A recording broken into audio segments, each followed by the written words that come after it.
UP सरकार ने शिक्षा मित्रों की वर्षों से लंबित मांग मानते हुए मूल विद्यालय वापसी का आदेश जारी कर दिया, जिससे करीब 30,000 शिक्षा मित्रों को अपने घर के पास तैनाती मिलने का रास्ता खुल गया है।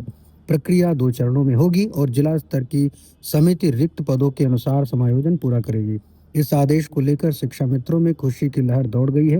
न्यूज डायलॉग के संवाददाता अमृतांशु मिश्र ने प्राथमिक शिक्षा मित्र संघ के जिला मंत्री अभय सिंह से बातचीत की।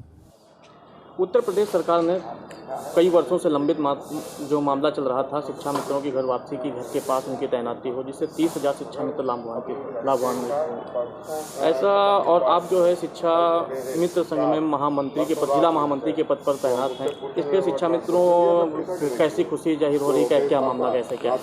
उत्तर प्रदेश सरकार के द्वारा जो मूल विद्यालय वापसी का जो जियो शासनादेश किया गया है, इसमें हमारे शिक्षा मित्र भाई बहनों को बहुत बड़ा लाभ मिलेगा। हमारे तमाम शिक्षा मित्र साथी जो थे 40 से 50 किलोमीटर 70-80 किलोमीटर तक के स्कूल पढ़ाने जाते थे अपने घर से, और सबसे ज़्यादा लाभ हमारी बहनों को मिलेगा जो अपने जो मायके में रह करके शिक्षण कार्य कर रही थी, अपने बाल बच्चों को छोड़ के, परिवार को छोड़ करके। अब उत्तर प्रदेश सरकार ने पहले ये 3 जनवरी 2025 को जियो किया था, प्रमुख सचिव षणमुगा सुंदरम जी के द्वारा हुआ था, लेकिन उसी को कन्वर्ट करते हुए ये तो वो हमारा जो जियो हुआ था वो ऑनलाइन था, लेकिन अब उसी तर्ज पे ये ऑफलाइन आदेश उत्तर प्रदेश सरकार द्वारा किया गया, जिसमें हमारे बहनों को इसका बड़ा लाभ मिलेगा। इसमें अपना ऑफलाइन फार्म भर करके जो डॉक्यूमेंट्स लगाने वो लगा करके और सारी सूचनाएं उसमें उपलब्ध करा करके फार्म को बीआरसी पे जमा करना है, और बीआरसी से वो जो जिला बेसिक शिक्षा अधिकारी को प्राप्त हो जाएगा, और वहाँ से सारी प्रक्रिया जो होनी है, जो कुछ उत्तर प्रदेश शासन या सचिवालय भेजना, सचिव को भेजना है, वहाँ भेज दिया जाएगा, जिसमें हमारी बहनें अपने जो दूसरे ज़िले में गई हैं उनका भी लाभ मिलेगा। वो दूसरे ज़िले में जाकर के अपने मूल तैनाती पा सकती हैं, जैसे कि ग्राम पंचायत में जगह खाली तो ग्राम पंचायत में, नहीं तो का नाम न्याय पंचायत पे नहीं खाली तो उस ब्लॉक के अंदर किसी भी विद्यालय में उनको तैनाती प्रदान की जाएगी, और वो आराम से जो उनकी दूर की ये टेंशन थी वो ख़त्म हो जाएगी। एक विद्यालय में कितने शिक्षा मित्रों की तैनाती होगी? एक विद्यालय में जो शासनादेश हुआ जियो के अनुसार 2 शिक्षा मित्र एक विद्यालय में मूलतः रूप से रहेंगे, अपना शिक्षण कार्य करेंगे। अगर जो उसमें एक से ज़्यादा हैं तो उनका जिस विद्यालय में शिक्षा मित्र नहीं होंगे दूसरे विद्यालय में उनका तैनाती दी जाएगी। अच्छा, एक शिक्षा मित्रों की और लंबित मांग है जो पूर्व सरकार के द्वारा उनको जो है परमानेंट कर दिया गया था, तो क्या इसमें जो ये शासनादेश जारी हुआ इस पर भी कोई चर्चा की गई? हाँ, उसमें यह था कि पहले हमारा समायोजन हुआ था 2015 में, तो उसके बाद 1 जुलाई 2017 को हमारा समायोजन निरस्त हो गया था, और 2018 में हम लोगों को मूल विद्यालय वापसी का जियो हुआ था। बहुत सारे हमारे शिक्षा मित्र साथी जो थे, बहनें थीं जो अपने मूल विद्यालय वापस नहीं हो पाए थे, जिसमें उनको समस्या अब उत्पन्न हो गई थी, क्योंकि कम मानदेय में 10,000 के मानदेय में 60-70 किलोमीटर जाकर शिक्षण कार्य करना बहुत कठिन काम है।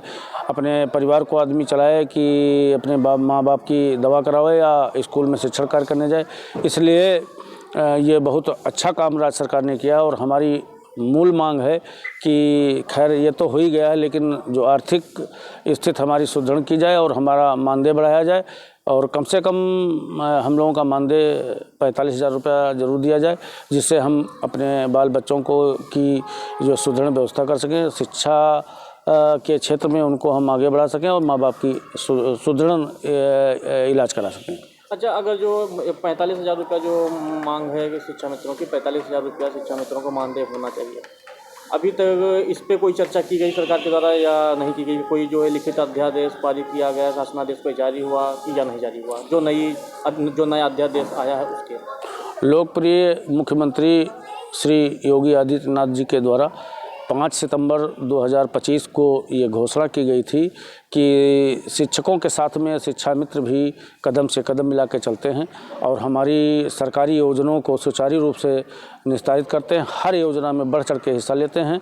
लिहाजा इनका भी हम आने वाले समय में मानदेय बढ़ाएंगे और कैशलेस इलाज की हमारी 5 सितंबर को माननीय योगी आदित्यनाथ के द्वारा घोषणा की गई थी, लोकप्रिय मुख्यमंत्री जी के द्वारा, कि शिक्षा मित्र और अनुदेशकों का कैशलेस इलाज की व्यवस्था की जाएगी। जैसे जो शिक्षक थे 2000 मतलब कि जब टेट की परीक्षा नहीं आई थी उसके पहले जो शिक्षकों की भर्ती हुई थी उनके लिए जो है विभागीय टेट की व्यवस्था की गई है सरकार के द्वारा, लेकिन शिक्षा मित्रों के साथ अभी तक ऐसा नहीं हुआ, विभागीय टेट की कोई व्यवस्था नहीं। जो नॉर्मल टेस्ट होता है उसी टेट को दे करके परीक्षा दे करके ही वो शिक्षक बन सकते हैं।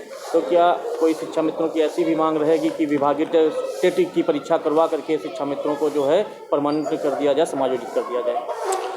और मांग तो उत्तर प्रदेश से हमारी बहुत बार रही हैं और सरकार ने से मुलाकात भी हुई। माननीय बेसिक शिक्षा मंत्री जी संदीप सिंह जी से भी मुलाकात हुई, 2 बार मुख्यमंत्री जी से भी मुलाकात हुई है, लेकिन अब हमारे कम से कम 75,000 शिक्षा मित्र ऐसे हैं जो टेट और सीटेट पास हैं इस समय, और जो सारी शिक्षा की अर्हता पूरी करते हैं, लेकिन मेरी मांग पे उत्तर प्रदेश सरकार द्वारा कुछ ऐसी सुनवाई भी नहीं हुई है। ऐसी सुनवाई नहीं। अच्छा, क्या सुनवाई होने की कोई आसार है? हाँ, पूरे आसार है। माननीय लोकप्रिय मुख्यमंत्री जी ने घोषणा की है और हमें उम्मीद है कि आने वाले नए साल में हम लोगों के मानदेय या समायोजन पूरा करने या नियमितीकरण करने का हम लोगों को ये बिल्कुल पूर्ण विश्वास है कि सरकार ज़रूर हम लोगों की करेगी, और योगी संत पुरुष हैं और जो कहते हैं वो करते हैं। क्या नाम है सर आपका? मेरा अभय कुमार सिंह नाम है, उत्तर प्रदेश प्राथमिक शिक्षा मित्र संघ जिला महामंत्री हूँ, महमूदाबाद सीतापुर। बहुत बहुत धन्यवाद आपका हमारे चैनल न्यूज़ डायलॉग में।